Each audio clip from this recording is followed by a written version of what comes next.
today I want to do a little special something.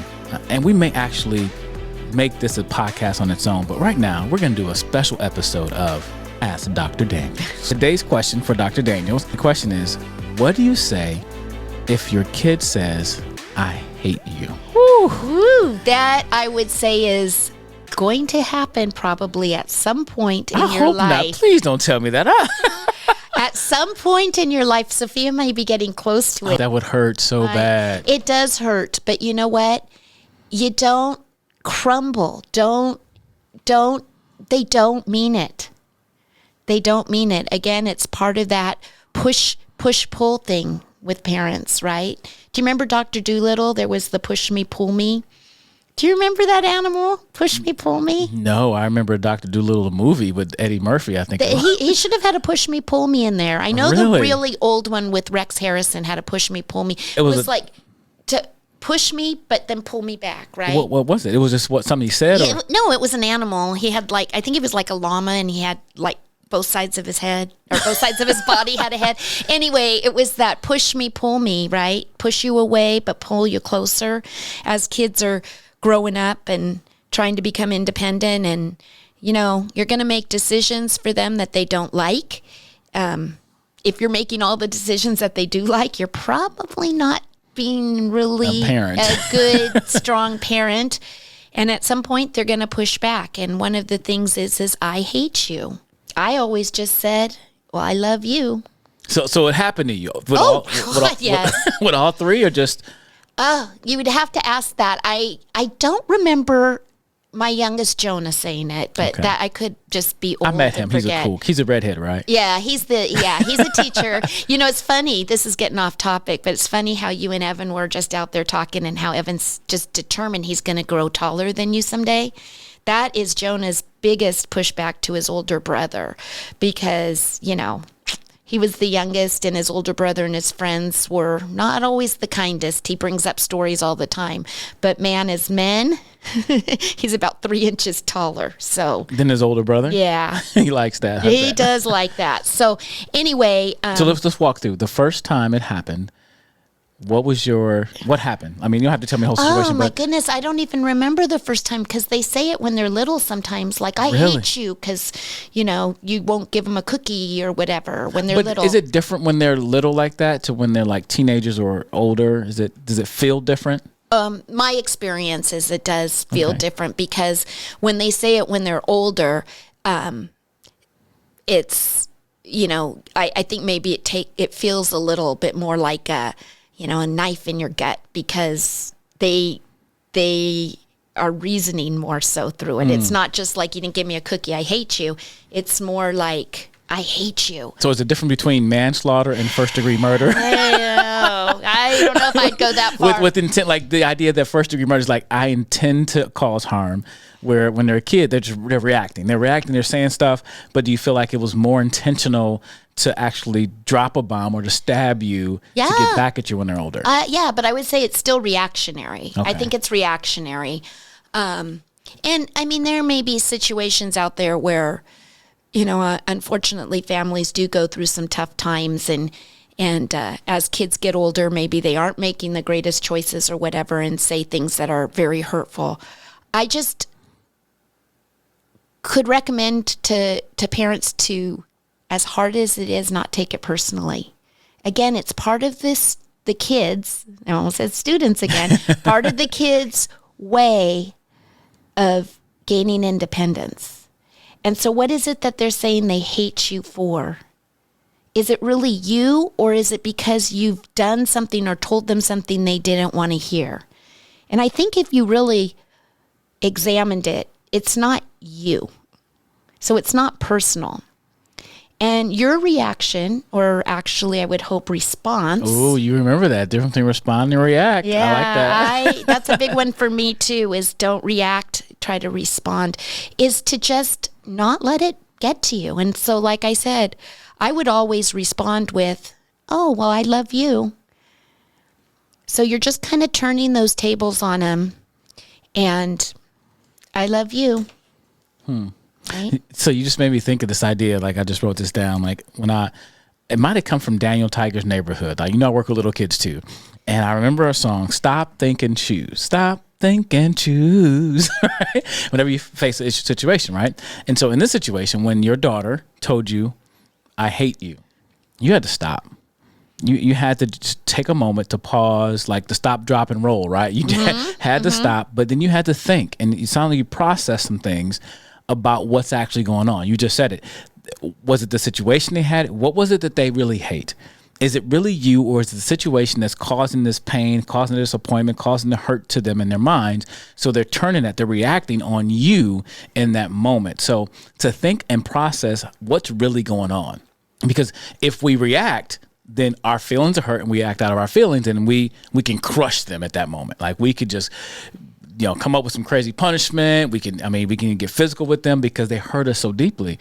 But you're saying you had to stop, you had to think and process some stuff, and then you chose a line of response that helped move forward. Because at this point, if the kid's highly upset, and he said, I hate you, or she says, I hate you, and you say, I love you, what are you going to do to that? Yeah, and I don't know that I ever did react to that. And maybe it's because when I was growing up, I was a pretty emotional, kind of fly off the handle tongued kid. So I took what they were saying, knowing that it was just an emotion.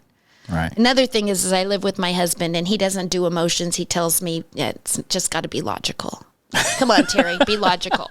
So that a helpful thing in that situation? Just be logical about what's really going on. Just be logical. I think for parents is just understanding that it's not personal.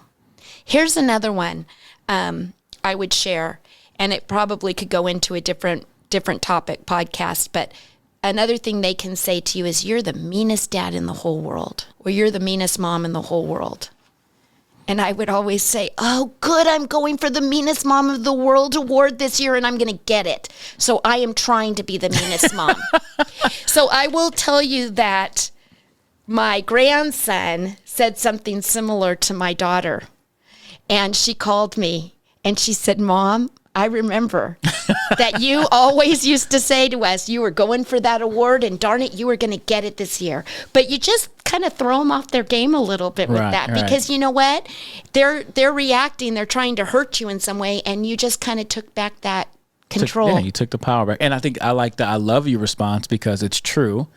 I mean, you're speaking truth to what their emotions, and their emotions aren't telling them the truth. They really don't hate you, right? Right. But you're speaking truth into their hearts. And even if to hear I love you from someone you just tried to hurt, that has to land somewhere differently than reacting, saying, I hate you too. Right. I can't stand you, whatever it is. And even sometimes looking at them, and I talk about giving your kid the look and giving your kid the face. Like my parents and grandparents gave me the look all the time. Like, you better stop that boy. And they didn't have to say any words, just looked at me, right? But they never gave me that face of disgust. I hate the fact that you exist, right? And I think that's important. Even though it's not verbal, it can be read that way. So what you did in coming back and saying, I love you, man, that's speaking truth into the situation that they're not able to really navigate because they're so emotional. Well, and the other thing too is to think, I always would tell my kids, I love you. I may not like what you just did. If they were in trouble, they did something that was disappointing, I always would say, I love you. I don't necessarily like what you just did, or I don't necessarily like how you just acted, how you treated me, but I always love you. Right.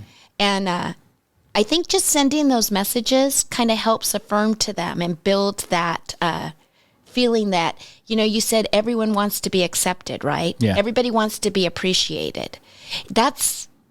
They know that they still have a place in that family. They may have done something or chose to do something that disappointed you or you didn't like so much, but that doesn't mean you stop loving them. Right. And they need that love. Even in that moment where they're feeling so hurt, because for them to tell you they hate you, they're hurting. They're emotional. They're disappointed. But to hear the simple words, I love you. Yeah. Man, and doing it and not doing it in sarcasm. I think sometimes parents respond in sarcasm in these situations, and that doesn't help sometimes. That because it makes us feel good in that moment, like to get something back at them, kind of like we're being passive aggressive, like we're going, yeah, and you, whatever, right? And you kind of dig at them versus going, what, I'm dropping the knife because you're hurt right now, and you just hurt me, but I love you, and I'm going to bring something of healing to the situation. And just, again, taking that, instead of reacting, responding, it's okay to not even react or say anything at that moment, right? Yeah. It's like, it's okay, because if you're going to say something that's going to make it worse, just don't say it. If you can't say something nice, don't say nothing at all. Right? Thumper, right? It's just that Thumper in Bambi. If you can't say anything nice, don't say anything at all. Because another thing is, as parents, if you are listening to the podcasts and some of this stuff hits home with you, it's not intended to make you feel like you're a bad parent. It's not intended to say, ugh, you're just awful. What it is just stop and reflect and think. Yeah, just reflect on it and think, I do that. And maybe I don't want to do that. Right. We're all human too. So it's very easy to react. Oh, yeah. Reacting is very easy. And that's why sometimes I struggle with doing podcasts and videos. I don't want people to come across thinking I'm perfect. I maybe not have dealt with the, I hate you thing and how I would really respond. I want to respond the best I can.